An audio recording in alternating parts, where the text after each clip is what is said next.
Nerva, de son vrai nom Marcus Cosseius Nerva, était né en novembre 30. Il fut questeur puis préteur sous Néron. En 93, il tombera en disgrâce et sera contraint à l'exil. À la mort de Domitien en 96, il sera nommé empereur par le Sénat. Âgé de 60 ans et de constitution fragile, il semblait être un vieillard facile à manipuler. Durant son règne, il s'évertuera à aider le plus possible la plèbe. Sans héritier, en 97, il décide d'adopter Trajan, un général très apprécié. Il s'éteindra l'année suivante, dès janvier. Trajan devient donc le nouvel empereur. Issu d'une famille de militaires, il fut questeur en 78, préteur en 84, puis consul en 91. Trajan sera nommé légat de Germanie supérieure. C'est alors que Nerva décidera d'en faire son fils adoptif.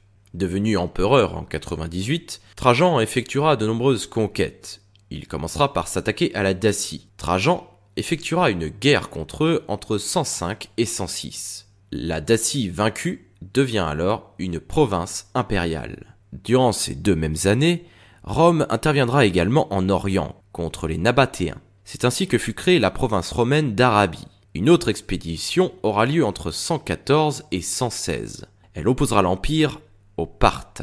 Les Romains vont s'emparer de l'Arménie et de la Mésopotamie. À la mort de l'empereur en 117, l'Empire romain a acquis ses frontières les plus étendues. Jamais il ne sera plus aussi puissant.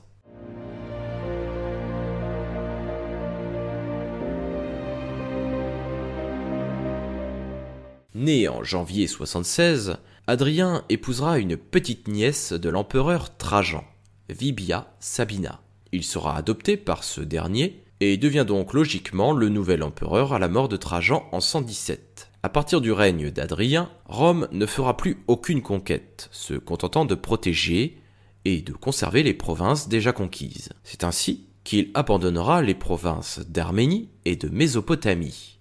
L'empereur consolidera le limès, fera construire de longs murs de protection le long du Rhin, ainsi que des forteresses et des retranchements le long du Danube. En Bretagne, le mur d'Adrien sera bâti. Il est aujourd'hui le plus connu de tous. Durant son règne, il devra faire face à plusieurs révoltes, et notamment en Judée. Il sera sans pitié contre les insurgés. Il réformera également l'État, et passera le plus clair de son temps sur les routes à parcourir son immense empire. Passionné par la civilisation grecque, il aura la particularité de porter une barbe, une nouveauté pour un empereur. Atteint d'arthrose et affaibli par la maladie, Adrien prendra la décision d'adopter Antonin, avant de s'éteindre le 10 juillet 138. Antonin naquit en septembre 86 dans le Latium. Il fut successivement questeur, préteur et consul. Adrien acceptera d'en faire son successeur à la condition qu'il adopte Marc Aurèle ainsi que Lucius Verus, 2 jeunes hommes que l'empereur appréciait. À la mort d'Adrien, en 138, Antonin le Pieux devient le nouveau dirigeant de Rome. Sous son règne, l'Empire va connaître de grandes avancées. Il sanctionnera durement la corruption dans l'administration, mettra en place des lois pour protéger les esclaves et même les femmes contre leurs maris infidèles. Ces derniers n'avaient plus le droit d'accuser leurs femmes d'adultère. Il se montrera même tolérant vis-à-vis des chrétiens. Une première. Durant son règne, il effectuera une expédition en Bretagne, permettant de repousser un peu plus les Bretons vers le nord. Un nouveau mur sera bâti, le mur d'Antonin. Finalement, Antonin le Pieux mourra en mars 161.